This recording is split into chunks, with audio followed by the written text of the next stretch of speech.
All right.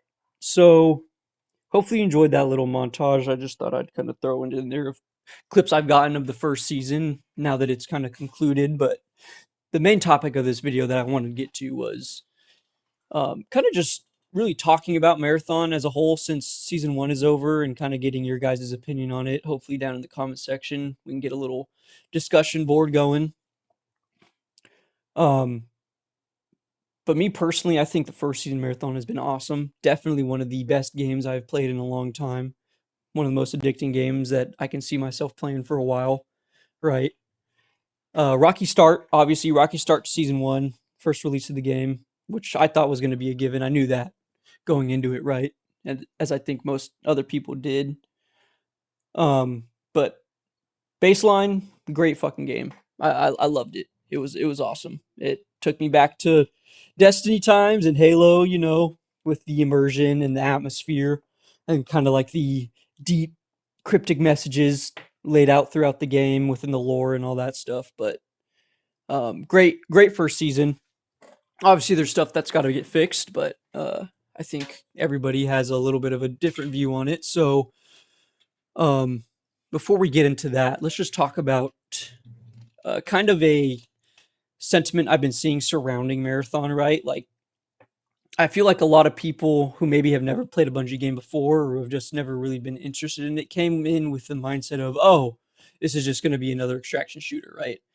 And if you just take Marathon at its face value as an extraction shooter, I think you're just kind of failing yourself because Bungie as a game developer, they're innovators, right? So they made the Halo series, they made Destiny with Activision, but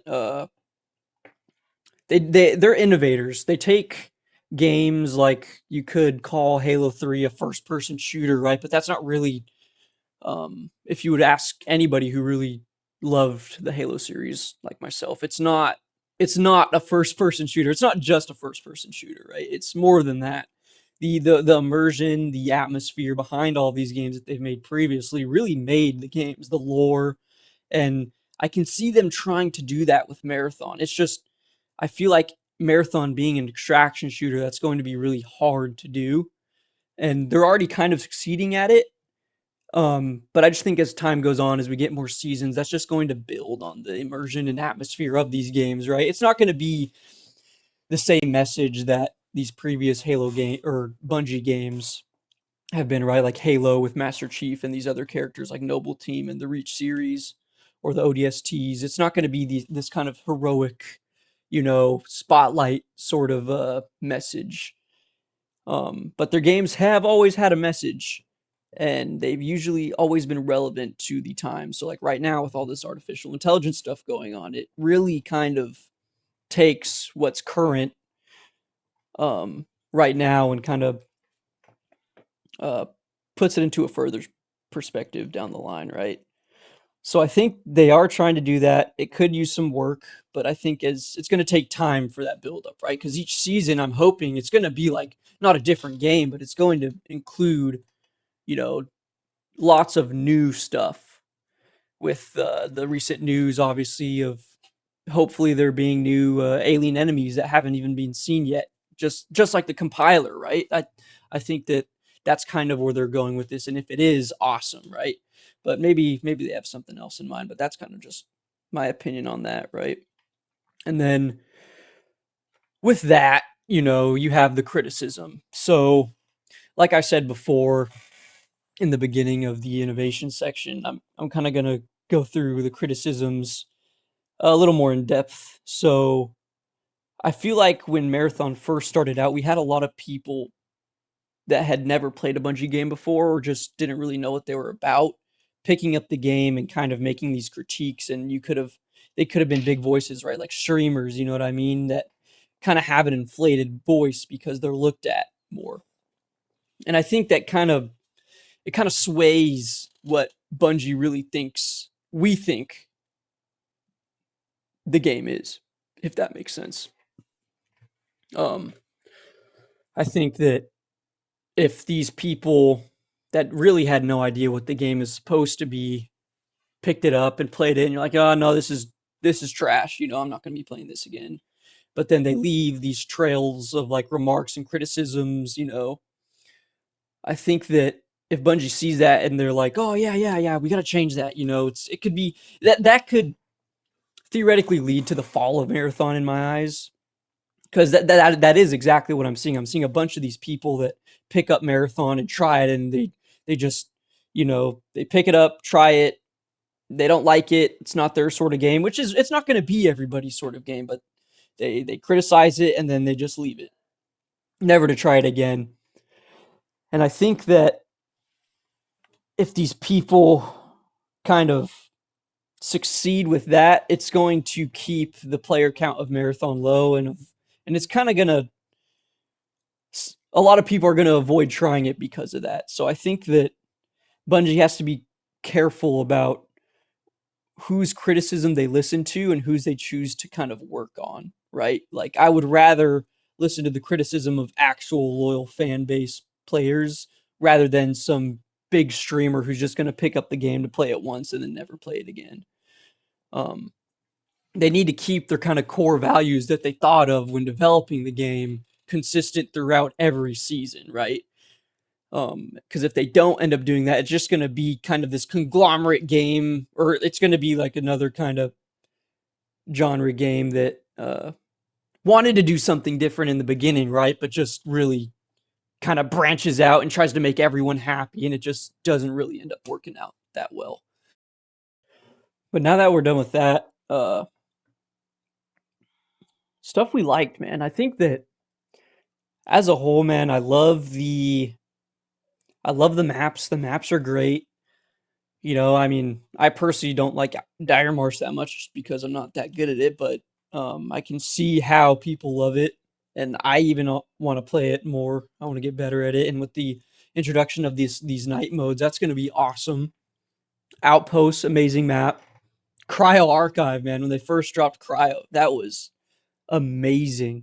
I've never felt like that about a map being dropped in a long time, or just kind of like a new aspect. And there's been kind of hypothesizing around the fan base of maybe each season they include a new sector of the Marathon map. That would be awesome.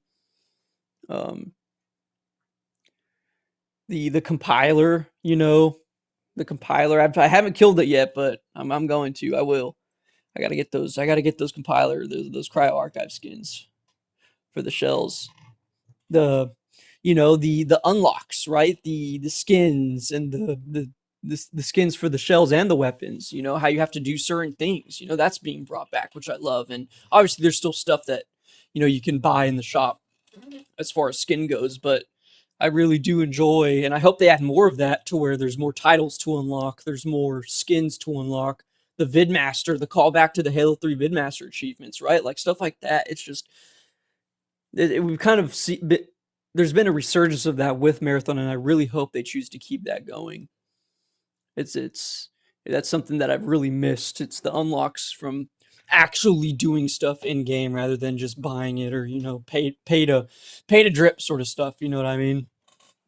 So I've really been enjoying that. The combat is pretty sweet. I really don't have too many complaints about the combat except for the nade spam, which is kind of annoying. The nade and bubble spam, right, is kind of needs to be balanced a little bit, in my opinion. Not too much, but just a little bit, even more so than it already has been. But other than that, man, like the time to kill is solid. I do have another complaint about, I bring a purple shield in, and maybe I'm just bad at the game, I don't think I'm that bad, but maybe I'm just bad at the game to where I bring a purple shield in and I'm getting melted in the same amount of time as it takes me to melt a green shield, using a full purple loadout, right? Purple weapons, purple attachments, and then there's these free kits that have like green weapons and a green shield that melt me in the same amount of time, if not a little slower than me melting their shield. So I think there could be a little bit of balancing there as well.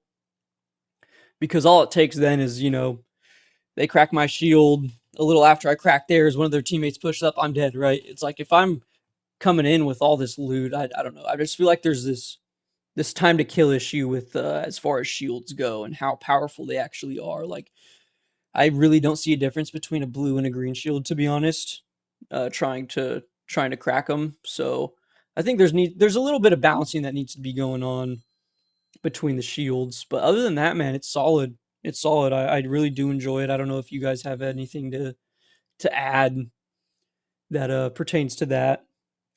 But other than that, man, I think it's pretty solid. You know, this last cryo weekend was insane. I didn't really get, and I probably lost over half my vault, but the just seeing other people come up with ways to improve like their PvP skills is awesome.